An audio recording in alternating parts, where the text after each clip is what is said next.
Hi, it's Rick. It's Wednesday, February 12th, and I wanted to talk a little bit about DEI stuff. And I know I've been writing a lot about it, and I'm trying not to overwhelm the newsletter writing about it, but it's a big issue right now. There's a lot going on, and I wanted to talk about it today because I heard from a fairly high-placed network executive this morning who had seen my blurb in yesterday's newsletter about the decisions that Disney had made to roll back some of this stuff. And first of all, I'm always surprised when some hotshot is reading the newsletter, so that's always a good thing for my ego. And hey, I'm a journalist, so ego's an important thing.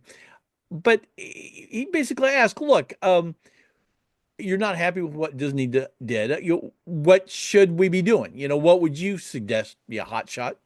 And I thought about it, and it's a difficult thing. I get it, right? All these media companies, they have a lot of different businesses going on, a lot of stuff that can be directly impacted by government interference. If the Trump administration gets mad at your company, it's going to be really difficult. It's going to cost you money. It's going to cost you advertisers. You're going to have to deal with a bunch of people whining about whatever it is that they're unhappy about. So I get it. But honestly, my first reaction was, well, the first thing you do is you don't do anything. A lot of these moves that Disney made, they didn't have to make. No one was complaining about it right now. Just be quiet. All right. Making moves, anticipating complaints is never going to work out. It doesn't work out when you're married. It doesn't work out when you're friends with somebody who's a little difficult. It never works out. So why invite problems by not only making changes, but then leaking it to somebody so that they can write about it? It can be everywhere online and everywhere in the media for 24 hours.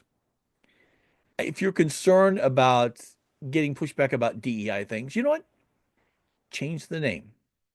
Keep the programs, change the name from sort of some DEI thing to, I don't know, personnel, blah, blah, blah, blah, something that's kind of bland.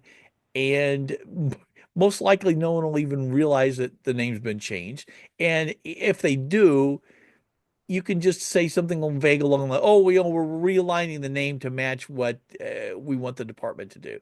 It's kind of a mealy mouth kind of PR thing that buys you some time.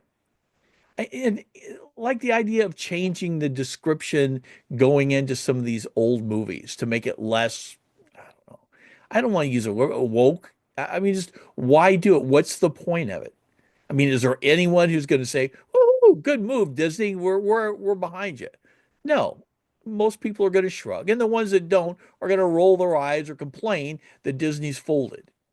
So if you're a media company, don't go out of your way to pick problems, all right? Don't highlight things that don't need to be highlighted. If someone comes after you about something, then you deal with it. But until then, just be quiet, all right? I, I can guarantee that the Trump administration is going to have a lot more things to deal with than what your department's called, or what kind of disclaimers running in front of your movie. I mean, if they're going to come after Disney, and odds are they're going to come after Disney like they're going to come after Comcast and everybody else, what you do one way or the other about your DEI department is not going to matter.